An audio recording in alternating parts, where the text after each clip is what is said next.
Namaste. Bueno, estamos nuevamente en un encuentro de yoga, importantes maestros de yoga de distintos países, y hoy tenemos el placer y el honor de estar junto al maestro Gustavo Plaza de Ecuador. La verdad que es un placer, Gustavo, tener esta charla contigo. Como sabes, nosotros estábamos organizando para este año un encuentro mundial de yoga y de ayurveda, y que por las razones de la pandemia no pudo ser posible de esta forma.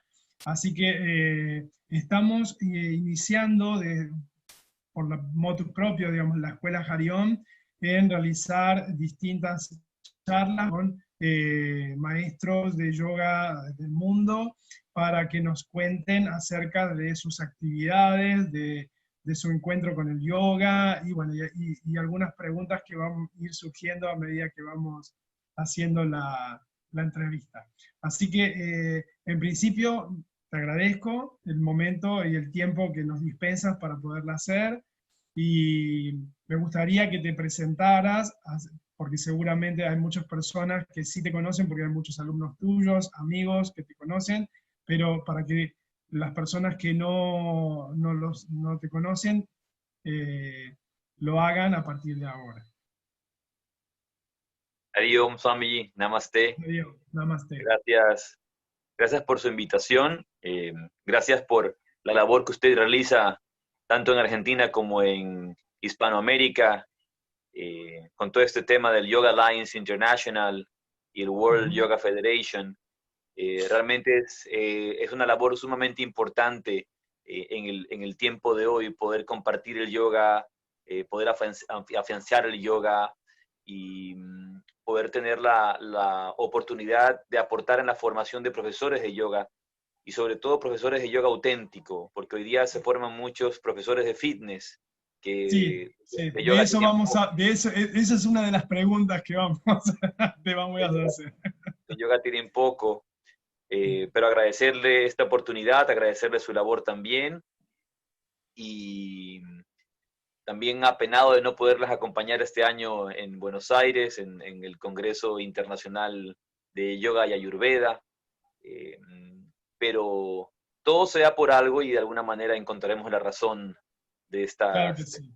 estas situaciones, que aunque negativas, aparentemente nos presentan importantes desafíos a superar, y nos dan también oportunidades de crecimiento, ¿verdad? Entonces, hay que verlas como eso. Hay una cosa que decimos mucho en los entrenamientos que hacemos, y es nunca se pierde.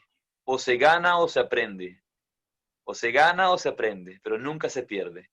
Entonces, si tenemos esa visión ante la vida, creo que nos puede aportar muchísimo en la situación actual que estamos viviendo. Y si presentarme, bueno, mi nombre es Gustavo Plaza, mi nombre espiritual es Arjuna, también recibo el nombre espiritual de Pandit Achala, y tengo practicando yoga, estudiando yoga y dedicado al yoga prácticamente 30 años de mi vida. Hoy día tengo 43 años, empecé a una muy corta edad, y tengo el placer de poder ayudar a formar profesores, de aportar en el camino. No me siento de ninguna manera como un maestro, y esta palabra a veces maestro en el mundo del yoga sobre todo tiene una connotación importante, Sí. ¿verdad? Maestro.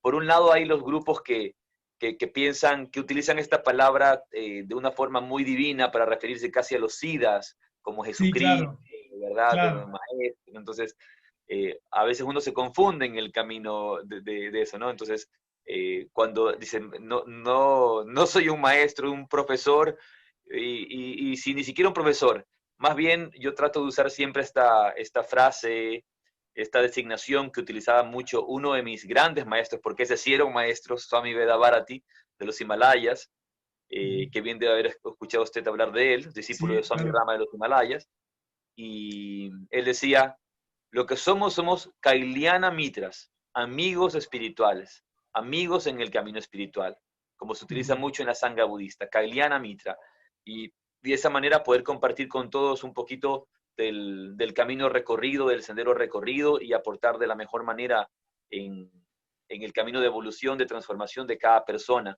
pero siempre muy lejanos a esa idea de que uno es maestro, de que uno enseña, porque el que enseña es la tradición a través de un canal que muchas veces puede ser imperfecto, ¿no? Otra cita que hacía mi maestro decía, mi maestro, el padre David, ese es mi gurú, y él Sí, sí. decía, ves este gran violinista, Yesudi Menihuni, ¿verdad?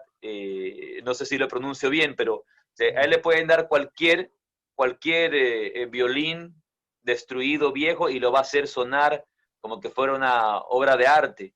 Entonces, de la misma manera, el yoga, que es el maestro, el yoga, que es el guía, a veces se presenta a través de medios que no son tan perfectos, pero la melodía sale bien porque viene de allá y no del instrumento, sino viene del arte. Exactamente. Tú sabes que, bueno, eso que vos decís al respecto de los maestros, nosotros aquí y en nuestra tradición hablamos nosotros hablamos maestro por una cuestión de respeto hacia la persona y demás, pero también consideramos que los maestros no están en el plano, ¿sí? En este sentido, los que estamos aquí, a nosotros nos gusta llamarnos facilitadores, algo similar a lo que vos decís. Alguien que conoce por su experiencia, por su conocimiento y difunde eso para que otros tengan las herramientas para hacer su camino, ¿no? Totalmente. Entonces, eh, lo que sucede es que, a ver, vos has estado en India y vos viste que la imagen del gurú es muy importante, ¿sí? En el sentido de aquel que de alguna manera te muestra un camino, te da las herramientas para que vos hagas el tuyo a partir de ahí, y entonces se lo respeta y mucho a ese ser, pero de acuerdo a las tradiciones, a veces eso puede ser un poquito exacerbado, como bien vos dijiste, en el sentido de pensar que ese ser es casi Dios en la tierra en algunos casos, ¿no? O casi santos, por así decirlo, ¿sí? Y entonces, bueno, nosotros no compartimos tanto en ese aspecto, en el sentido de que eh, creemos que los grandes maestros iluminados nos asisten desde un plano distinto de evolución y no sobre este plano. Los que estamos aquí en este plano, algo más tenemos que aprender, algo más que evolucionar, algo más que entender para poder seguir esa evolución, pero en fin, maestros no. Somos facilitadores, somos amigos espirituales que de alguna manera ayudamos e impulsamos a otros seres también a que hagan el suyo. Pero, por ejemplo, a mi maestro, yo le digo maestro, porque es una cuestión de respeto, porque es una cuestión de entender que ese ser me ha ayudado, de alguna manera, me ha abierto una puerta, ¿sí? Que después va a depender de cada uno transitarla. Por eso te he dicho maestro, porque por una cuestión de respeto, ¿sí? De respeto y de tradición. Así que compartimos ese concepto también. Gustavo, contame un poquito acerca de tu encuentro con el yoga. Me dijiste que empezaste a edad temprana. ¿Y cómo fue ese encuentro? ¿Bajo qué tradición o qué linaje o, digamos, empezaste? Porque uno a veces cuando empieza en este camino incluso puede haber empezado por una tradición distinta y después la vida misma va encaminando hacia otro lugar, ¿no? Me gustaría conocer un poquito acerca de tu trayectoria, cómo es que te encontraste en la vida con el yoga, si fue por alguna situación en particular o cómo fue ese encuentro y acerca de tu tradición. Gracias, Swami, gracias por sus hermosas palabras sobre el tema del maestro y espero que podamos compartir un poco más. Creo que es una reflexión sumamente importante, sobre todo en este tiempo, y espero que lo podamos hablar un poquito Claro. más adelante aquí en la entrevista. Y bueno, mi encuentro con el yoga y un poco con las tradiciones del yoga, antes que nada, creo que es importante recordar a los amigos que nos acompañan, yo sé que usted lo conoce, lo tiene muy claro. A veces tenemos esta comprensión como de que el yoga fuera algo separado y que hay este yoga y este yoga y este yoga, cuando el yoga es una ciencia vasta, una gran ciencia, ¿verdad? Muy amplia como la medicina, que lo que tiene son especializaciones, ¿verdad? Especializaciones. y son como este gran río de gracia divina, este gran río de poder espiritual que desciende principalmente, digamos, de la tradición de los Himalayas, de las cuevas, monasterios del Himalaya, y como este gran río empieza a tener vertientes, pero es la misma agua que nos calma la sed, ¿verdad? Y toma formas en una vertiente, y toma formas en otra vertiente, y toma formas en otra vertiente, pero luego todos se vuelven a juntar en el mar. Entonces eso es algo muy hermoso del yoga, que conectamos primero con esa grandeza y luego recibimos esa vertiente y luego esa misma vertiente nos regresa al mar, al océano, a la totalidad. Y una de las cosas que, que yo puedo recordar con mucho cariño es alrededor de los 6 años, mi padre, yo hemos tenido 5 o 6 años, mi padre practicaba meditación. De hecho, él estudió con mi maestro, aunque no lo tomó como su maestro nunca, sino simplemente, mi papá era un hombre muy reacio, o bueno, es todavía un hombre muy reacio de carácter, ¿no? Y a veces tomar la disciplina de un maestro no es sencillo, requiere mucho compromiso y también mucha humildad. Entonces, claro, y dejar ese carácter de lado y tomar la guía de una persona que te ayude en el camino. Pero a los 6 años, su vida y práctica espiritual la vivía de forma individual, sin compartirla casi con su familia. Creo que para nada, de hecho, la compartía con su familia. Sin embargo, en la casa, recuerdo una noche haberme despertado y salir al cuarto de mis padres porque tenía miedo. Y no, mi mamá era la que me mandaba de regreso a la cama, pero mi papá no, me dice, quédate aquí un rato, él me recibía. Entonces no lo vi a mi padre en la cama, vi solamente a mi madre, entonces fui a buscarlo y alcancé hacia la cocina, no lo vi, pensé que estaba en la cocina, y de repente lo veo en la sala, sentado en postura de meditación, que en ese momento yo no sabía que era meditación, y fue una impresión muy grande. Entonces creó un samskara en mi mente, un samskara muy particular, y yo me acerqué tímidamente, y él me sintió, me dijo, ven, siéntate, ahora cierra los ojos, y en ese momento me enseñó a concentrarme en la mirada en el entrecejo, y me indicó el proceso de meditación, que no tuvo mucho efecto, por lo menos no muy duradero en ese instante, porque a los pocos minutos me senté en su seno a descansar, a dormir mientras él meditaba. Entonces medité ahí en el sueño mientras él meditaba, pero se sembró esa semilla. Anterior a eso, en la casa siempre estuvieron todos estos libros sagrados como el Bhagavad Gita, el Bhagavata, los libros de los yogis. Entonces, yo era un niño muy curioso y tenía mucha curiosidad, y los libros me llamaban mucho. Entonces agarraba estos libros para verlos, y había algo que conectaba conmigo, me presentaba una añoranza, como un sentimiento de conexión con estos seres que luego llegué a entender que eran los yogis, y algunas experiencias personales que las guardo muy íntimamente, que no quisiera repetir ni comentar, pero que me hacían sentir una conexión muy profunda con estos seres especiales. Y las imágenes de Krishna, de Vishnu, de Shiva, del Buda, no eran algo raro para mí, sino algo que lo sentía muy cerca de mí desde muy niño. Y no, ojo, no era algo inculcado por mi padre, porque él en cambio de estas cosas no hablaba. Me enseñó a meditar a mí, me dio ciertos principios, y eso marcó un samskara.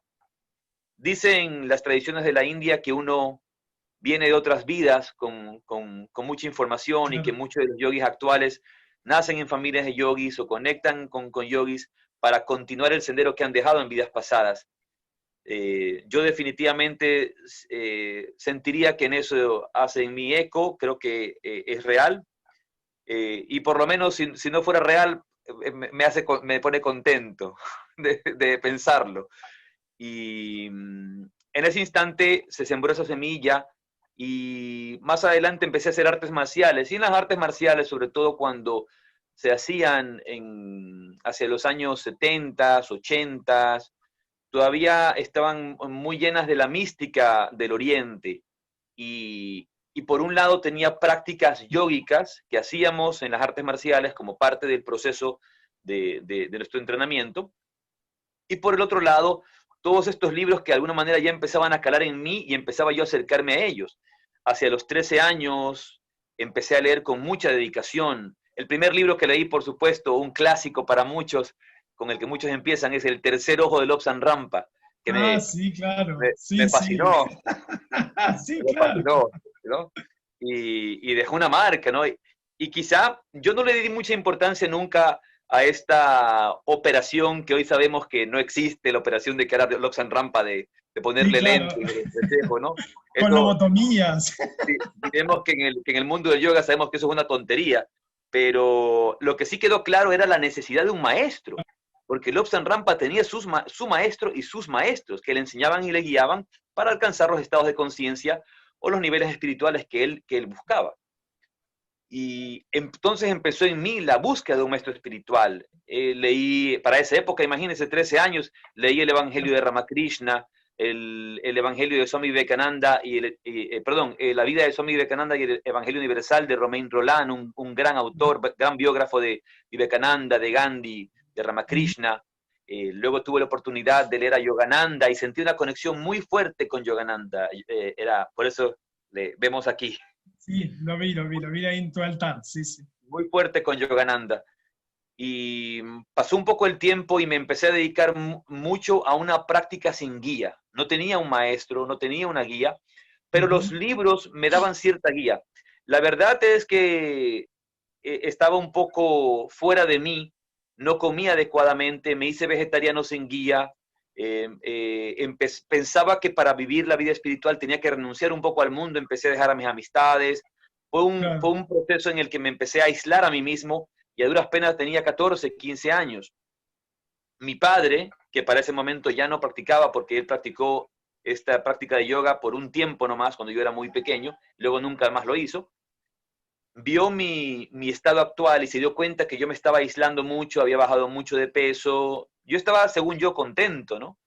Pero rechazando todo lo que para mí era maya, que era mundo material, y no tenía una forma de equilibrar la vida material con la vida espiritual. La veía como dos cosas, como dos disyuntas, una por un lado, otra por otro, y que no había forma de comunicarse, y que lo adecuado era rechazar la vida material para dedicarse completamente a lo que yo consideraba vida espiritual dentro de mi creencia, también de un factor sociocultural católico en el que rechazo ciertas cosas como pecado, como malas, ¿verdad? Que donde viene todo Claro, ese claro, claro. condicionamiento religioso. Y en este momento de bastante inquietud, mi padre dice, bueno, yo necesito que tengas una buena guía y se comunica con la escuela del padre Dávila, del maestro, para saber la dirección donde estaban ahora, y me llevó. Y en el instante en que yo le conocí, que conocí su enseñanza, ese fue el momento de enamoramiento total, y dije, por aquí es, ¿no? Por aquí es. Y empecé a practicar, a estudiar y luego a especializarme. Empecé a enseñar a muy temprana edad, justamente en la sociedad de mi maestro, por solicitud de él. Él tiene una sociedad, una escuela muy importante aquí en el Ecuador, que se llama la Asociación Escuela de Autorrealización. Fue en su momento parte de la Self-Realization Fellowship de Paramahansa Yogananda, Sí, pero por ciertas diferencias se separaron en su momento, y quizá fue lo mejor porque la escuela de Yogananda en Ecuador nunca creció como creció la escuela del Padre Dávila. Al ser él un sacerdote católico en los años claro, 60, en los años claro. 70, que él empezó con la fuerza de la escuela, le dio mucha credibilidad y también mucha seguridad a muchas personas que tienen el miedo de perder su religión, de alejarse. Hay también, lastimosamente, por ignorancia o a veces por mala voluntad o mala fe, muchos sacerdotes hablan mal del yoga, hablan mal Sí, de la religiosidad, hasta el día de hoy, de la religiosidad de Oriente. Y el padre Dávila, en cambio, tenía esta visión universal, porque como maestro iluminado tenía este conocimiento completo de la armonía entre todas las religiones, y el yoga como un sendero serio de realización. Justamente claro. una de las razones que el padre Dávila toma como fuerza para también no estar tan cerca de Self-Realization Fellowship, era que de alguna manera la sociedad casi imponía la exclusividad sobre las enseñanzas de Yogananda y sobre el estudio de las enseñanzas de Yogananda, cuando el yoga es algo muy, muy amplio. Entonces el padre Dávila, él se comunicó con Swami Shivananda, que vivía todavía en esa época, había sido iniciado por el Pandit Bekpatishina, para luego conectar con la escuela de Yogananda, y tenía muchos amigos espirituales en distintas tradiciones. De hecho, Swami Veda Bharati, en esa época, el Pandit Tushar Bhuttarya, discípulo de Swami Rama de los Himalayas, era muy cercano al padre Dávila, muy cercano a mi maestro. Es por esa razón que luego yo también me acerco a Swami Veda. Cuando el padre Dávila deja el cuerpo, yo me acerco a Swami Veda como un tío espiritual, por así decirlo. Se ha ido mi maestro, ahora me acerco a mi tío espiritual. Yo se lo dije a él: usted es mi tío espiritual entonces, porque él era su hermano. Y dice, sí. Entonces, usted es mi tío espiritual. Y me dice, me gusta esa relación, me dice, me gusta esa relación. Y luego él me ayudó a completar mis siguientes pasos en la práctica, en el desarrollo, en el camino, y fue un soporte muy importante de mi propio desarrollo, de mi propio avance. Y básicamente un poco allí. Sin embargo, podría ser una historia muy, muy larga de práctica, de entrenamiento, de conocimiento. He tenido la oportunidad desde ese tiempo acá, cuando el padre Dávila dejó el cuerpo, luego también de viajar innumerables veces a la India, de conectar con muchos maestros que también tenían una conexión con el padre Dávila, y luego de maestros que ya no están conectados con el cuerpo físico del padre Dávila, sino con el aspecto de, como hemos hablado con usted, de estos maestros que han trascendido ya este plano, y continuar el camino de crecimiento, desarrollo, de estudio, y también siempre reforzar esta importancia de enseñar, en algún momento de compartir. En algún momento yo mismo le solicité a Swami Ritavan Bharati, el segundo en mando después de Swami Veda, cuando Swami Veda viajaba el cuerpo, que yo no quería enseñar nada más, no quería compartir nada, que yo no podía hacer esto, que esto no era para mí. Yo tenía mucho trabajo que hacer en mí. Y él, no, me puso más responsabilidad encima. En vez de quitarme la que yo no quería, más responsabilidad. Entonces, y justamente decía, el hecho de que te sientas que no estás listo, demuestra que estás listo. Claro, ¿no? Porque entonces, la grandeza está en la humildad también, ¿no? Es eso. Sí. Claro. Ahora, no que me quiera yo llamar humilde, por favor, porque eso no está, ¿no? No que me quiera yo autodesignar como humilde, porque eso no lo considero. No, porque en verdad, claro, obviamente uno mismo no va a decir yo soy humilde, no va a decir eso. Pero se dice eso, ¿no? Que en la humildad y en la compasión está la grandeza del ser. Bueno, esto que vos decís, compartimos totalmente esto de el yoga Brahma Vidya, ¿no es cierto? Como una unidad, ¿no? Y de entender que el yoga para nosotros es uno, ¿sí? Con los distintos senderos o modalidades, pero que todo confluye en un mismo centro, en un mismo núcleo. Es nuestra visión también. Es por eso que, por ejemplo, cuando nosotros hacemos los eventos que realizamos a través de Harion, con la World Yoga Federation, con la JAI, ¿no? Con Yoga Alliance International, siempre la idea es justamente de unir, de hablar acerca del sentimiento de Bhavana, el sentimiento de unidad que tiene que ver justamente con esto, ¿no? De no separar, de no encontrar que hay un sendero que es el que es verdadero y los otros son erróneos o están equivocados, ¿no? Como a veces se puede ver.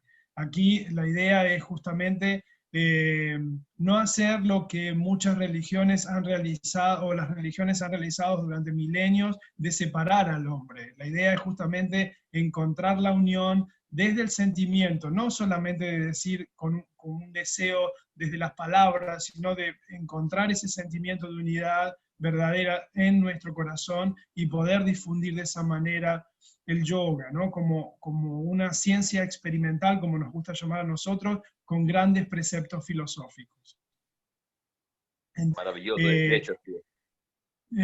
Claro. Así es. Entonces, justamente la idea es de estos encuentros y de los eventos que realizamos y demás es encontrar la verdadera unión, ¿no? Con el yoga, con todo, con todas las tradiciones o todos los senderos que el yoga puede tener, pero entender que detrás de todo eso hay un núcleo común, ¿sí? El yoga es uno como tal, ¿sí? Hay una cosa, Es lo que se Swami, expresaba. que le quería comentar, que a mí me causa mucha gracia.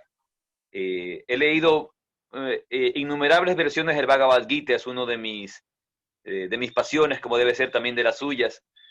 Y en este shloka del Gita, cuando dice una pequeña, incluso una pequeña práctica, una mínima práctica de este Dharma, una práctica de esta práctica, una pequeña práctica de este método, ¿verdad? Vamos a parafrasear, una pequeña práctica Sí, de esta enseñanza, este Dharma, de esta religión, es, puede salvarnos de grandes sufrimientos en el futuro. Lo interesante es que cuando Krishna dice Dharma, ¿verdad? De este Dharma, la práctica de este Dharma, cada sociedad, cada escuela, cada tradición dice que es la suya. claro, obvio. Dice, claro, esta es, aquí dice, aquí está Krishna diciendo que esta es. Esta es, nosotros acá en Argentina decimos comúnmente, vulgarmente, esta es la posta, esta es la que es, ¿no? Esta es la que Eh, es. esta es la que es, los otros están equivocados. Entonces, yo siempre me traté de alejar de ese pensamiento, siempre, pero no desde desde que comencé mi filosofía de vida. Esto de decir, ¿por qué hay uno que dice que ese es el camino, que esa es la verdad y los otros están equivocados? ¿Por qué es así? Incluso con los credos, ¿sí? Incluso con los credos. Yo pienso lo siguiente, Dios es uno y está detrás de todas las religiones, porque las religiones son dogmas creadas por los hombres a raíz de no entender que el mensaje divino de Jesús, de Krishna, de Mahoma, de Buda, de Rama, de cualquier avatar o cualquier maestro iluminado, fue siempre el mismo. Lo que sucede es que fue adaptado a las circunstancias, a la cultura del lugar de su aparición. Pero el mensaje, cuando uno estudia religiones comparadas, las distintas filosofías, por detrás de las palabras distintas, el mensaje es uno. El mensaje de Dios es uno. Lo mismo sucede con las distintas tradiciones en el yoga. Detrás de todo lo que uno pueda hacer de diferentes rituales, ceremonias distintas, o darle el foco más a la parte física, o otros más a la parte devocional, o desde distintos lugares, en realidad lo que se está buscando es lo mismo. Todo confluye en un mismo núcleo, en un mismo objetivo. Entonces, nosotros como facilitadores, como hermanos espirituales, también tenemos la función esta de integrar, de unir, de no separar, independientemente de lo que uno pueda creer o pueda practicar. Esa, para mi punto de vista, es el verdadero sentimiento de unidad. La unidad se crea a partir de la acción que uno genera y estimula a otros a hacer, ¿no? La acción verdadera, la acción de encuentros, de poder enlazarnos de alguna manera. Independientemente, cada uno conservará su credo, conservará su tradición, ¿sí? Pero en verdad hermanarnos desde un lugar común, ¿sí? Eso es lo más importante. Y más en esta época, ¿no? Donde estamos fragmentados, divididos, la humanidad está muy convulsionada. El mensaje justamente tiene que ser un mensaje de unión, un mensaje de paz, y que seguramente entre todos vamos a poderlo hacer si despertamos nuestra conciencia, ¿no? De la necesidad de esto. Muy bien. Ahora, hablando un poco más acerca de justamente lo que vos venías diciendo, esto de yoga fitness, ¿no? ¿Cómo vos ves el yoga que se está difundiendo en Occidente? Yo te digo más o menos cuál es mi idea y después me gustaría que vos me digas la tuya. Yo tuve la oportunidad de viajar a varios países de Latinoamérica. Nuestra escuela, Jarión, tiene sedes en Colombia, en otros, he podido viajar a otros países y he asistido a distintos congresos y he visto un énfasis muy, muy marcado solo a la parte física, ¿no? Como una cuestión más de encontrar en el yoga algo de moda y fitness también. Y no tanto en el sentido de entender lo que verdaderamente es el yoga, ¿no? Como una filosofía de vida, como una cosmovisión distinta. Quizás no con tanto hincapié en ese sentido, sino más en lo físico, más en la moda, más preocupado en el mala colgado y una distinta ropa y no sé, y ser vegetariano y creen que ya está, ya soy yogi, ¿sí? ¿Cómo vos ves esto aquí en Occidente? Eh, Creo que tenemos, Swamiji, la misma visión, realmente, y siguiendo también las palabras, la visión y todos los comentarios que hace con mucha regularidad este gran maestro de yoga, a quien tengo la oportunidad de llamar también como un querido amigo, Ramiro Calle. Sí, Estamos viviendo el yoga, él suele decir, desde un reduccionismo. Se está distorsionando por completo la enseñanza y se ha convertido el yoga en un cultivo del cuerpo. Todos estos neovedantas, neotantras, neoyogas, que ya incluso en la India es difícil encontrar el auténtico yoga.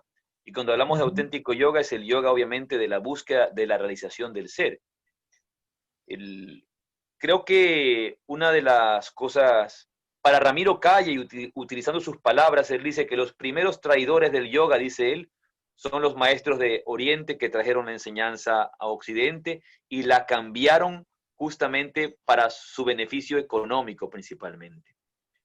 Porque empiezan a darse cuenta de qué es lo que el occidental quiere, qué es lo que el occidental busca, y yo cambio el yoga para cumplir tus necesidades sin decirte lo que realmente es. Una cosa muy distinta es lo que el yoga puede ser para ti, y una cosa muy distinta es lo que el yoga es. Entonces, el yoga no es deporte, el yoga no es acrobacia, el yoga nunca ha sido un culto al cuerpo. Entonces, en Occidente le damos tanta importancia al cuerpo, tanta importancia al fitness, que se ha convertido el yoga en una especie de producto para bajar de peso. Entonces, en la mente de las personas, la connotación actual del yoga sería dentro de, tú te preguntas, por ejemplo, ¿qué puedo hacer? ¿Voy a hacer yoga o pilates o crossfit o gimnasia? Entonces, el yoga empieza a caer dentro del contexto de la gimnasia y del fitness. claro, Cuando eso es reducir, distorsionar lo que el yoga es. Cuando quizá algo coherente sea pensar, decir, voy a hacer, ¿qué voy a hacer? Yoga, zen, tai chi o budismo tibetano. Porque el claro. yoga es un proceso de transformación interior, el yoga es una disciplina de la mente, el yoga es un método de realización del ser, cuando menos un método de autoconocimiento y no un método para hacer gimnasia. Entonces, hoy en día hay tantos yogas que de yoga no tienen nada. Incluso en la India, dice el escritor, también un querido amigo, Álvaro Enterría, dice que en la India hoy día encuentras estos dos yogas. Él vive en Varanasi por muchos años ya. Y él dice, hay lo que tú encuentras, el yoga. Cuando alguien habla de yoga, se está hablando del yoga que está reinterpretado, que no es el yoga tradicional, sino que es un yoga meramente para el cuerpo. Y Rishikesh está lleno de esas escuelas. Otro Sí, gran amigo mío, el gran maestro de Hatha Yoga, Surinder Singh, me dice, aquí en Rishikesh, cualquiera que hace stretching y que es flexible es profesor de yoga. y sí, Y los indios tienen el gen también de la flexibilidad, de la soltura, entonces es muy fácil convertirse en profesor de yoga por hacer cualquier postura de circo. claro. Y luego está el yog. Yo. Cuando hablamos de yog, ya no es el yoga, sino el yog. Ahí estamos hablando del yoga de la realización del ser, del Ujú, yoga de la espiritualidad, del yoga de la realización divina, del yoga de la búsqueda interior, del yoga del crecimiento, de la transformación, del mejoramiento personal, del autoconocimiento, de distintos niveles de desarrollo que el yoga nos facilita, que nos viabiliza para nuestra vida, para el desarrollo al final del día de esta comprensión mucho más amplia que la comprensión limitada de nuestro cuerpo físico. No desde una visión del rechazo. En este momento a veces la gente piensa, no, es como una visión del rechazo del cuerpo. No, en el yoga no existe eso. No. Sino existe el cultivo del cuerpo. A ver si compartes esta idea. Digamos, mi pensamiento es el siguiente. Las personas se acercan por distintos motivos al yoga. Muchas veces, incluso, por ejemplo, porque médicos recomiendan realizar yoga para algún tipo de patología, ¿no?, que la persona puede estar atravesando. Nosotros en nuestra escuela vemos digamos, una forma de yoga que conocemos con el nombre de yoga terapia, que es la aplicación de las técnicas de yoga a las distintas patologías que las personas pueden tener. Incluso mi puerta de entrada al yoga fue a través de esta puerta, porque yo tuve una hernia de disco, ¿no? Y a partir de ahí empiezo a conocer el yoga. Ahora, yo creo que el tema está en aquel que está dirigiendo el rol, ¿no?, el profesor, el maestro, de hacer ver que entraste por una puerta física, entraste por una necesidad física que puede ser, y obviamente que beneficios desde ese lugar, tengas o no patología. Hay muchos beneficios que el yoga te puede aportar a partir de la aplicación de sus técnicas, pero dar a entender que el yoga no es eso, no es kinesiología, no es no fisioterapia, o sea, digamos, justamente dar digamos, creo que la responsabilidad de, una vez que la persona se acerca al yoga, ya sea de la forma que lo haga, son pocos los que de repente se acercan porque quiero conocer acerca de la filosofía. Son pocos, en verdad, por lo menos aquí en Argentina, son pocos los que se acercan directamente porque quieren conocer acerca de la filosofía. A veces tienen una mera idea, a veces se acercan por la parte física. El tema está cuando la persona descubre, ¿sí?, lo que verdaderamente es el yoga. Es digamos, es una apertura de conciencia tan grande que terminan obviamente entendiendo este camino de evolución, de autorrealización, de autodesarrollo, ¿no? Quizás yo pienso de que las personas al acercarse, ya sea por los distintos motivos, después descubren lo que verdaderamente es el yoga y ahí lo practican seriamente y como debe ser. Pero yo creo que ahí el tema está en quien dirige el centro, en quien dirige la escuela, de mostrar, ¿no?, que no es el perfeccionamiento de las posturas, no es que yo me voy a hacer mejor yogi porque me salen todas las posturas perfectamente, soy súper flexible y ya está, ¿no? Creo que es responsabilidad de los que estamos dirigiendo de alguna manera una escuela o un centro para hacer conocer y difundir lo que es verdaderamente el yoga. ¿Compartís esta idea? Totalmente, Swami, y siempre suelo decir que existen muchas razones por las cuales nos acercamos al yoga. Claro. Unos se acercan al yoga por búsqueda espiritual. Unos se acercan al yoga por su interés en las filosofías de Oriente. Otros se acercan al yoga porque el doctor se los ha recomendado. Otros se acercan al yoga porque han escuchado que el yoga es bueno para ganar flexibilidad para un deporte. Otros se acercan al yoga para comunicarse con los extraterrestres. Otros se acercan al yoga para aprender a salir del cuerpo y hacer el viaje astral. Hay muchas razones para acercarse al yoga. Lo que casi siempre suele suceder es que uno descubre que en el yoga hay mucho más. Claro. Pero comparto su idea de que la principal herramienta para comprender la totalidad del yoga está en el transmisor del yoga, en el que está comunicando el yoga. Y ahí es donde viene quizá la parte más importante, y lo que siento que falta en este tiempo es que la mayor cantidad de los practicantes que se llaman a sí mismos profesores no practican meditación, no practican las técnicas más profundas. A duras penas lo que hacen es simplemente hacer posturas y tratar de mejorar sus posturas. Pero Lo que sucede es que si no hay meditación, no hay yoga. Si no hay meditación, no hay yoga. no lo hay, no hay Estoy yoga. haciendo ejercicios físicos que pueden ser muy beneficiosos, ¿no? Pero no estoy practicando yoga si no hago meditación. Y muchas de las veces, incluso en el camino del asana, porque el camino del hatha yoga, en el cual el asana es solamente un componente, usted lo sabe bien, Claro. el hatha yoga es muy amplio y el asana es un solo componente. Se centran mucho en el asana, pero incluso el asana está mal practicado. Swami, hoy día no se practica asana, hoy día se baila.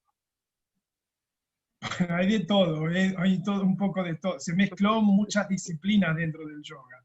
Hay Hoy muchas día, cosas. hoy día no se hace asana. Asana es una postura estática. Claro, claro. Asana es una postura estática. Y hoy en día difícilmente una persona practica asana. En la tradición se conoce que para que una postura sea considerada una postura de yoga, incluso en el aspecto de principiante, de nivel principiante, debe sostenerse cuando menos un minuto. Un minuto, que es nada. Y hoy en día se sostienen en las posturas 5 respiraciones y vaya a saber usted qué es eso. Son a duras penas ni 30 segundos. Y está de movimiento en movimiento. Eso tiene una connotación en el mundo del yoga, tiene una connotación en la práctica yógica, donde están los ejercicios de movimiento que hoy se conocen como vinyasas y que se habla del vinyasa, y de eso podríamos también conversar mucho, porque el saludo, el sol, no es un ejercicio tradicional del yoga. Y eso está ampliamente conocido en la tradición de la Ayurveda y del yoga también. Es un ejercicio que aparece mucho después. Mucho después. Devenientes de rituales tántricos. Veniente de rituales y enseñado y promocionado principalmente por el Maharaj Janaunt, que era un físico-culturista, que era un luchador de lucha libre y le interesaba obviamente principalmente este aspecto. Y luego hay cuando el maestro, al que tengo mucho respeto por él también, no se malentienda, Krishnamacharya, luego presenta también una versión de Hatha Yoga, en la cual no es solamente Hatha Yoga, donde obviamente tiene mezclado principios de Hatha Yoga con el arte marcial Kalari del sur de la India y este otro deporte que se me fue el nombre, que se practica, debe usted haberlo visto, estas acrobacias que se practican como en un palo, en un tronco. Sí, lo he visto, sí. Esas 3 disciplinas están mezcladas en su presentación. Luego, cuando empezamos a ver, porque Krishnamacharya tiene que cumplir un favor que le está haciendo también al Maharaj de Mysore, que le pide que enseñe un tipo de yoga que sea más activo, que un poco en competencia contra los británicos que estaban en ese momento en la India.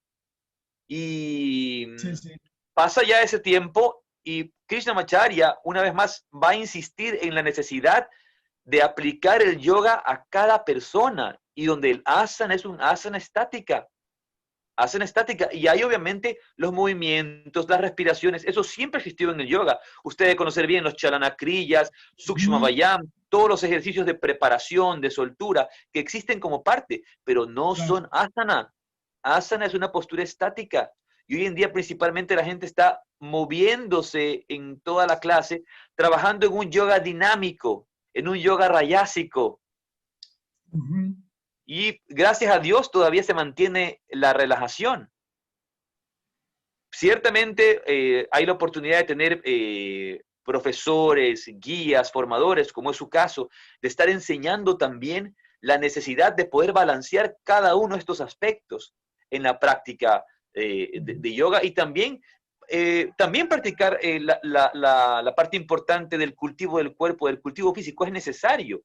Yo a nivel personal, yo no voy a mentir, yo practico el saludo al sol y muchas prácticas también de movimiento dinámico y de vinyasa, pero no descuido mi práctica de asana y la importancia que tiene la práctica de asana, donde realmente se puede vivir la experiencia meditativa si uno pone la totalidad de la mente, pero hay que hacer el trabajo. Entonces, la meditación debe aportar esa meditación en movimiento. No, no solamente, a veces tenemos, es muy gratuito decir, sí, yo no practico meditación, yo practico meditación solamente en asana.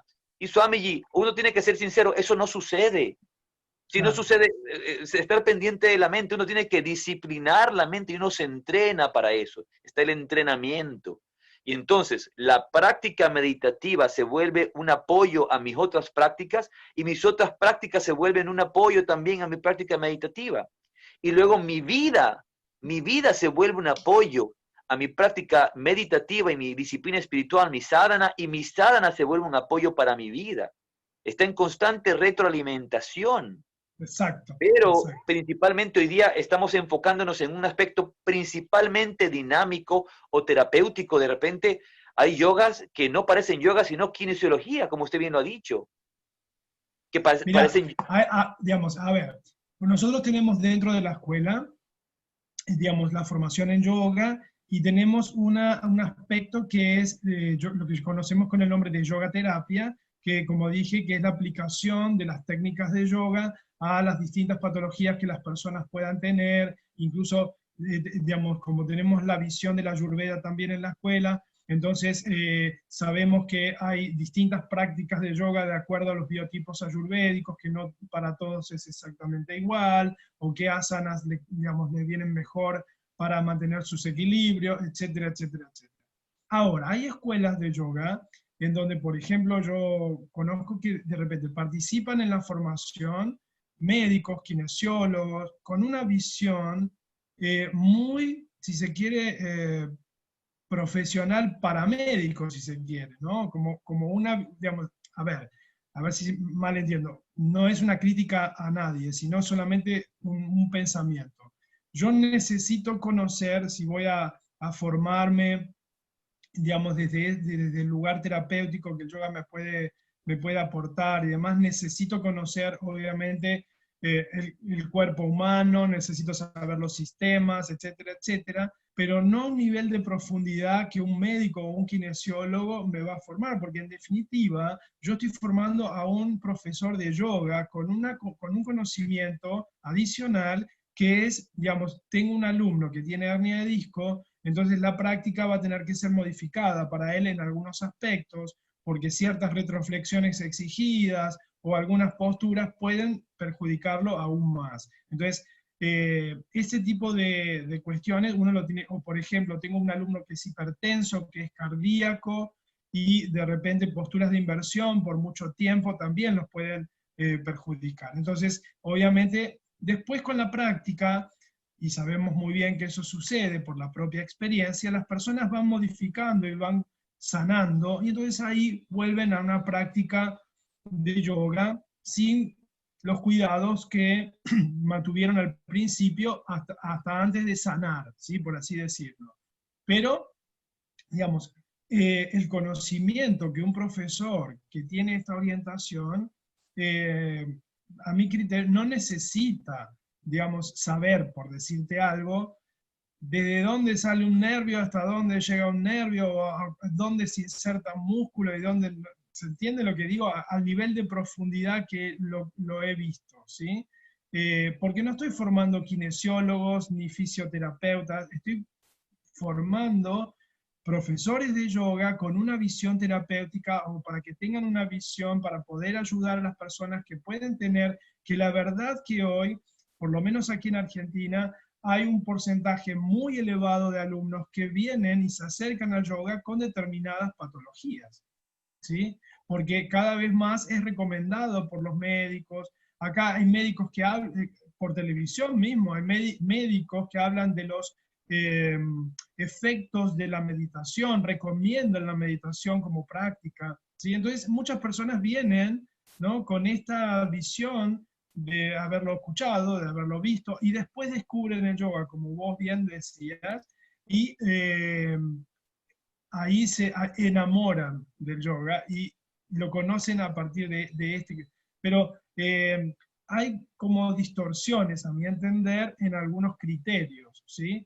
Pero bueno, como siempre decimos, buscamos la unidad, cada uno puede pensar lo que quiere, puede creer lo que quiere, puede hacer lo que le parezca mejor para difundir mejor el yoga, pero es una visión que del todo no comparto. Por otro lado también está el tema de relacionarlo netamente con un trabajo físico, como bien explicabas vos, ¿no? Sin entender cuál es el objetivo, cuál es el camino que el yoga me está mostrando para mi autorrealización. Eso es todo un tema, porque inclusive porque cada vez más aparecen distintos métodos y estilos nuevos de yoga que uno dice, ¿de dónde salió esto? Porque está bastante lejos del yoga, ¿no? Como les decía antes, Bueno, hay yogas que no son yogas. Hay no, yogas que no son yogas. Es como, no. lamento hacerles publicidad, pero les voy a hacer publicidad mala. Dicen que no hay mala publicidad, pero acaba de salir un yoga que se llama el Sí, Buri Yoga. El yoga le llaman para la nalga, el yoga para el culo, como dirán en España, para mejorar la tonificación de los glúteos. Y no. salen haciendo una cantidad de Bueno, bailes, de movimientos y música sí, estridente y es una clase de fitness. Creo que lo importante, Swamiji, es saber qué es qué. Como usted claro, bien dice, una cosa es tomar prácticas de yoga y aplicarlas a la medicina y utilizar un yoga terapéutico y estás utilizando técnicas de yoga para mejorar. En las artes marciales lo hacemos igual. sí, Utilizamos técnicas de yoga para aportarnos en ese aspecto de la vida o en esa práctica claro, deportiva. Hay, por ejemplo, técnicas de yoga o ejercicios que pueden, asanas, que pueden ayudar, por ejemplo, al mejor desarrollo o mejor soltura de los corredores. Pero no se puede hablar con total honestidad de decir yoga para corredores, sino es claro, una claro. aplicación de esto. Es como cuando me salen, yo soy surfista, por ejemplo, he surfeado toda mi vida, y por ahí sale alguien y dice yoga para surfistas. El yoga es yoga y tú tomas lo que necesitas para aplicarlo Sí, en, sí, en tu vida. Sin embargo, hay un punto que creo que es importante recalcar. Por un lado está el conocimiento que recibimos desde afuera, y ahí es donde viene el mayor poder del yoga y lo que se está perdiendo hoy día. Todo el mundo lo dice, pero nadie lo cree. Todo el conocimiento está dentro de ti. Todo sí, el mundo lo claro. repite, pero nadie lo cree. Sí, pero Entonces estamos de curso en curso, de enseñanza en enseñanza, de profesor en profesor, buscando cuando, si aprendes con tu profesor, con tu escuela y te dedicas a practicar de verdad ese conocimiento, si el conocimiento de las vértebras, el conocimiento de los plexos, el conocimiento de la respiración, el conocimiento de los sistemas, no vino de afuera, los yogis lo descubrieron desde adentro. sí, claro, Y claro. a través de, por ejemplo, si uno desarrolla esa visión clara del Samyama que habla el Yoga Sutra, y luego el Yoga Sutra va a explicar cómo cada una de mi concentración y de mi potenciación del Dharana, Dhyana y Samadhi puesto en distintas situaciones o en distintas experiencias o en mi cuerpo, me va a dar un conocimiento total de esa realidad. Entonces, Ujú. no vayamos tan lejos, pero con un poquito de desarrollo de concentración, yo empiezo a tomar conciencia de mi cuerpo, y conciencia de mis nervios, conciencia de mis vértebras, y retroalimentado por la enseñanza que he recibido de mi maestro y también la conversación que puedo tener con él. Mira, estoy viendo esto de aquí. Vamos a tener un conocimiento muy, muy amplio. Yo también tengo la oportunidad de haber tenido muchos estudiantes médicos Ujú. y créanme que a veces me asombra que encuentro en practicantes de yoga de mucha experiencia mucho más conocimiento sobre lo que realmente sucede en el cuerpo que de la medicina, porque muchas veces es estudiado desde afuera y no desde Claro, adentro. Entonces, es claro, tan importante exactamente. una formación como la que usted muestra y propone, en la que hay un estudio, se conocen las técnicas, pero regresamos siempre, si voy a ser profesor de yoga, requiero la práctica, la práctica, la práctica. La práctica es la que me da la experiencia, la práctica es la que me da el conocimiento. No va a venir de afuera es una puerta para despertarme, para entender, pero para llevarlo al entendimiento de aquí y luego poder guiar a una Exactamente, persona de forma adecuada. exactamente, exactamente. Totalmente, compartido, totalmente.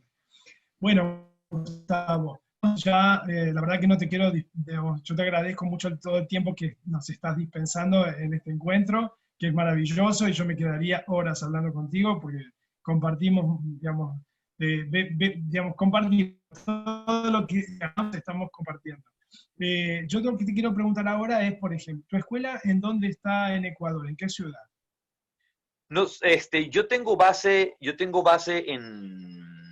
hoy día en la playa. Nos hemos venido a vivir a la playa por un Ah, tiempo porque en la ciudad la vida está un poco complicada. Te obligan a claro. andar con mascarilla, los niños no tienen colegio, lo Ujú, hacen todo online. Entonces estamos en la playa radicados por bastante tiempo. Vamos poco a la ciudad, vamos poco para allá. Lo bueno es que nuestra escuela como tal lo que hace es enseñar o guiar o compartir los cursos, las ujú. enseñanzas, trabajando con otros locales. Entonces no es una escuela física, sino Ok, Yoga Rajasia es un método, una enseñanza y una escuela, pero una escuela como una tradición, como una enseñanza, y utilizamos distintos lugares. Ahora mismo estamos por empezar la construcción del ashram, de nuestro lugar aquí en la playa, que sería como el centro de la enseñanza, pero trabajo mucho en Barcelona, en Europa, en muchos otros lugares, ujú, también en Estados Unidos, en Quito, en la ciudad de Quito, y con ujú, distintos centros que hemos trabajado en la ciudad de Guayaquil. Con quien más trabajo mis clases personales, las mías, es con la Escuela de Autorrealización, y ujú. colaboro con ellos, sobre todo en la ciudad de Guayaquil, que es donde tienen uno de los centros más grandes. Mantengo esta relación constante con la escuela de mi maestro, pero principalmente mi enseñanza está relacionada con otros centros, en otras ciudades, en otros sitios, donde llevamos el método, la práctica, la escuela, y un poco ponerle el nombre la escuela a nivel filosófico, pero es una etiqueta simplemente para representar algo, poner algo en el tiempo, eh, representar lo Bien, que estás haciendo, como una designación. claro. Siempre cuando uno enseña y cuando uno transmite una enseñanza va a ser muy particular, va a ser única, pero al mismo tiempo también nadie se ha inventado la pólvora, estamos enseñando yoga, entonces todas las personas están compartiendo, eh, diré algo muy, muy similar, sobre todo si están encaminados en un conocimiento correcto. A veces depende mucho del tiempo, lugar, la circunstancia, mi conexión con la forma de enseñar a una persona o con la forma de ver de esa enseñanza, la forma de relacionarme con esa enseñanza. Entonces, nosotros estamos localizados hoy día, enseñamos con En distintos distintos centros lugares. en Barcelona, en distintos lugares, pero el centro como tal se está empezando a construir aquí en la playa, en Dos Mangas. Ese es el lugar, en Manglar Alto. Y una cosa que quería hablar, Swami, y antes de que termináramos, Sí, sí, era, sí, era un punto importante que hablamos al inicio, y que es esta visión del gurú. Hay, por, sí. por supuesto, esta visión del gurú en el Oriente, y yo creo que el mayor problema que existe con la visión del gurú, con la visión del maestro, es la deshumanización del maestro. No voy a hablar de la divinización del maestro, no, la deshumanización del maestro. Porque si vamos a ir a las raíces del yoga, todos los seres somos divinos. Todos los seres somos divinos. Nuestra esencia es Atma, eso es lo que somos, Purusha, el Claro. espíritu. Entonces, no voy a hablar de la divinización del maestro, sino de la deshumanización del maestro. Cuando pensamos que el maestro no tiene sed, no tiene hambre y no pasa por situaciones humanas, cuando lo queremos simplemente ver en su aspecto únicamente espiritual y no ver también una realidad física, una realidad material, ¿no? Obviamente va a tener distintos desafíos, Ujú, distintas situaciones en la vida, distintas circunstancias que tiene que vivir, porque si está en este plano, como usted bien lo dijo, también está en su propio proceso. claro, Y no exactamente. podemos deshumanizar al maestro. A veces nosotros tendemos en el occidente a lanzarnos estas ideas muy fantásticas sobre el maestro. Hay, por supuesto, el aspecto psíquico, hay el aspecto mental, hay el aspecto emocional, hay el aspecto material. Entonces, saber cuándo un maestro está trabajando con distintos aspectos, cuándo funcionan esos distintos aspectos, y, y, y no deshumanizarlo, quitándole un poco, convirtiéndolo en un ser casi como un dios, como Dios en la tierra. Y si lo utilizo como esa visión de Dios en la tierra, solamente como una representación momentánea que me recuerda mi propia divinidad, nada más. Porque Exactamente. mi maestro decía, el maestro no es la meta, el maestro es solamente un señalador del camino, un indicador del camino. Entonces hay que también respetar a un maestro, agradecerle. Cuando a mí me preguntan sobre mi maestro, el padre Dávila, digo, un iluminado, con sus virtudes y sus defectos, Claro, obvio, porque era humano. pero es un ser humano. Y lo mismo, he tenido la oportunidad de tener la guía de Swami Veda Bharati, un ser maravilloso, pero también un ser humano. Y Sadhu Maharaj, que todavía vive en Brindavan, un ser maravilloso, un yogi del amor, que vive en conciencia de amor, conciencia extática, pero que también es un ser humano. Claro. Entonces no podemos perdernos a veces en esa deshumanización del maestro y luego crearnos fantasías sobre ellos que terminan siendo irreales. No, Lo y que también esa idealización que presupone que ese ser no tiene defectos, ¿sí? Cuando digamos, percibís que esa persona, como cualquier ser humano, tiene una reacción humana, ¿sí?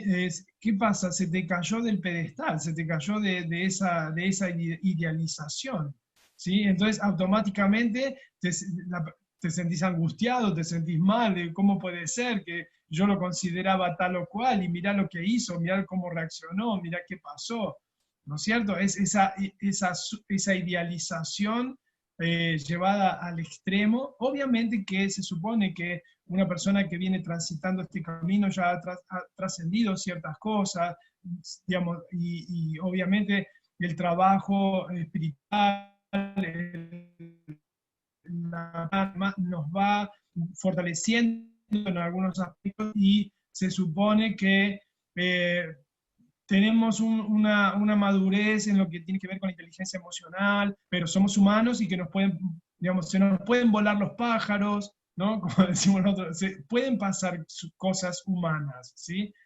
Lo importante es que, como siempre decimos, el tema no es digamos, culparte porque se te volaron los pájaros, sino digamos, cuál fue la causa y por qué se está manifestando de esa manera. Porque un yogi también es un ser consciente, consciente de lo que está sucediendo a cada instante, en el momento presente. Entonces también no es algo que sucede y sucedió, no, sucedió por alguna causa y debo reflexionar y trabajar en ese aspecto para que Claro, no uno de suceda, las, ¿no? de los grandes problemas que creo yo que existe, Swamiji, es que la mayor parte de las personas tenemos estas latencias, carencias, vacíos en nuestra vida, vacíos espirituales, vacíos Ujú. emocionales. Y a veces uno quiere encontrar en el maestro lo que no encuentra en el padre. Uno quiere encontrar en el maestro lo que no encuentra en la pareja. Uno quiere encontrar en el maestro lo que no encuentra en los amigos. Entonces Sí, empieza a darle al maestro ciertas eh,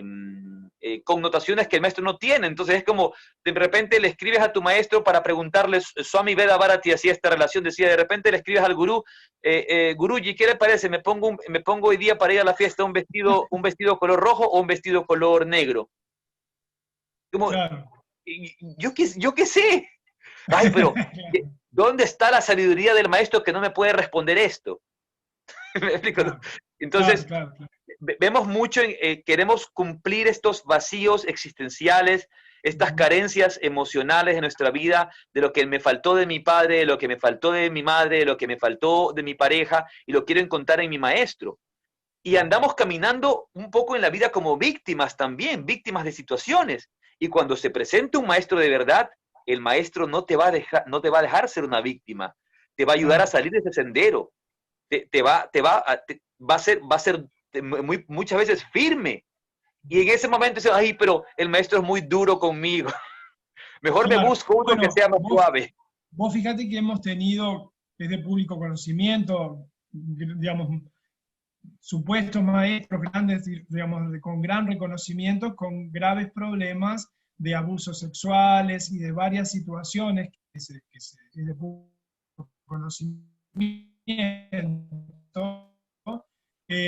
Cosa. Por un lado, esta debilidad que la persona puede tener buscando el maestro que tiene su vida cotidiana y también con debilidad mental y espiritual.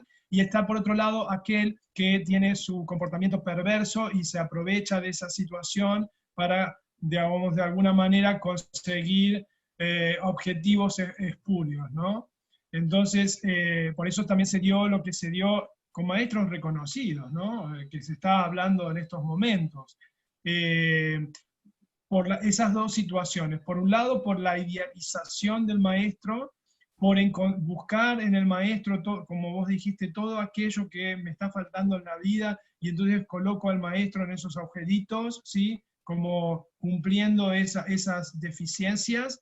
Y por otro lado, del otro lado, una persona con una mente perversa que se aprovecha de la situación, de todo tipo. Abuso de poder, abuso sexual, de todo tipo. Totalmente. Por esa razón es tan importante y para mí es mucho... Obviamente esas personas... Perdón, Swami, la última parte no la escuché, se cortó. Se cortó. No, decía de que están las dos cosas, ¿no? Por un lado la persona que tiene Eso sí una la escuché. debilidad y por otro... Sí.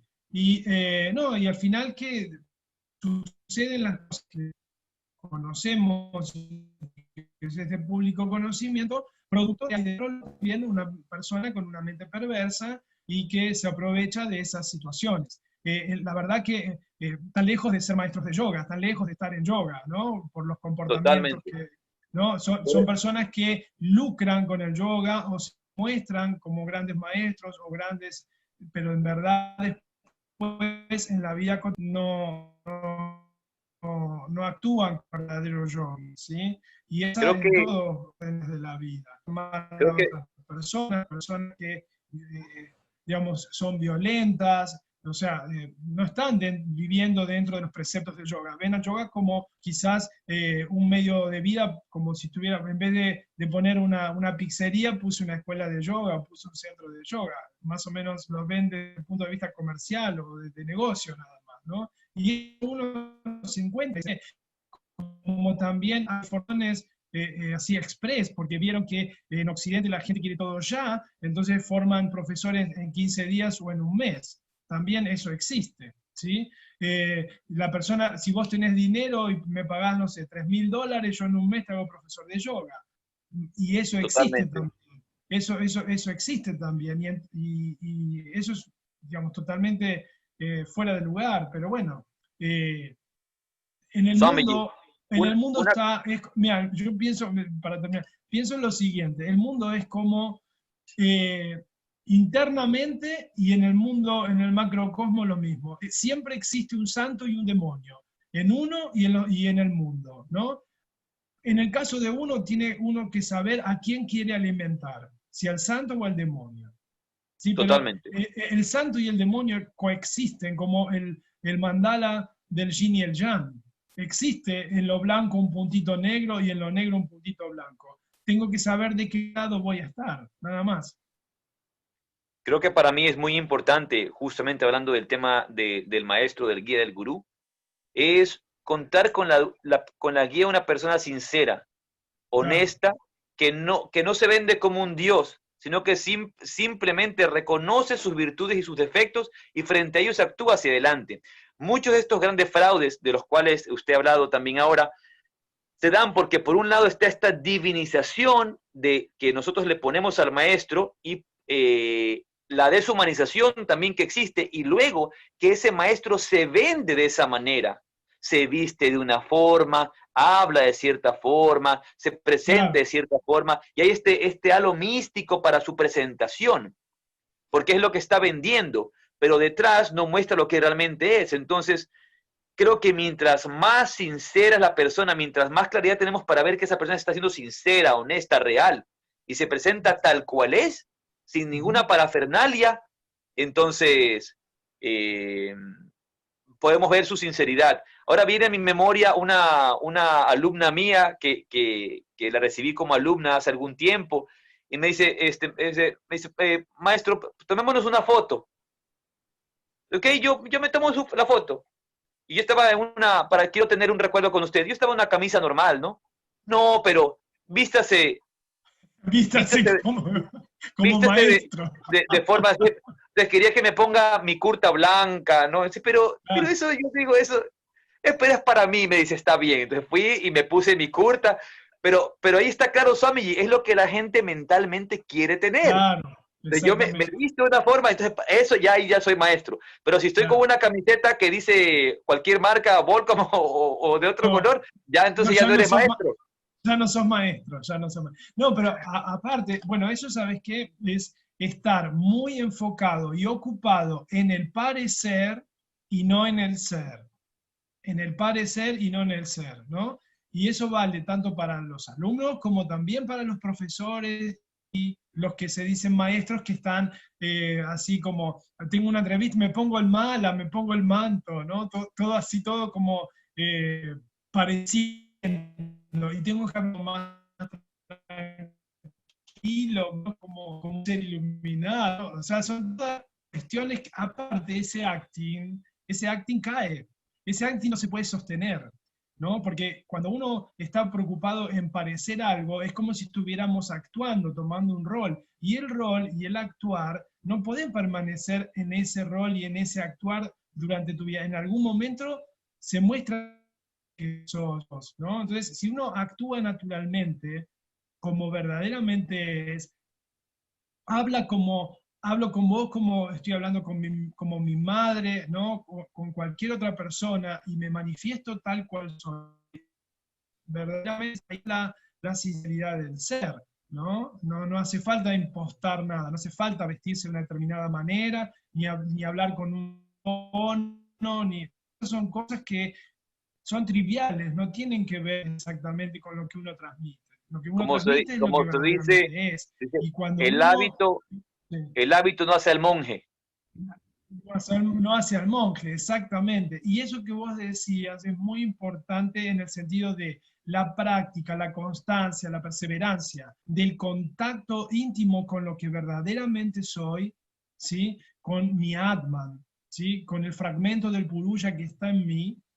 Y ese contacto hace que yo irradie naturalmente, ¿no? Las potencialidades de lo que soy, sin necesidad de ninguna impostación, porque en verdad surge naturalmente lo que soy a partir de ese contacto, a partir de ese trabajo espiritual y meditativo que uno hace, ¿no? Surge naturalmente, es lo que es uno. Totalmente. Swami, le agradezco por la oportunidad, No, por haber tenido la oportunidad de conversar este diálogo sobre yoga. Creo que ha sido muy fecundo tanto para usted, para sí, mí y para todos los que nos escuchan. Y creo que queda mucho por hablar, así que hay que plantearnos otra mucho. reunión. Seguro que sí. Bueno, te voy a dejar porque sé que estás con clases ahora. Sí, Te doy Swami. un abrazo virtual y nuevamente gracias por este encuentro y seguramente va a ser el primero de muchos. Namaste, Arión, gracias. Arión, bendiciones. Harion, namaste. namaste.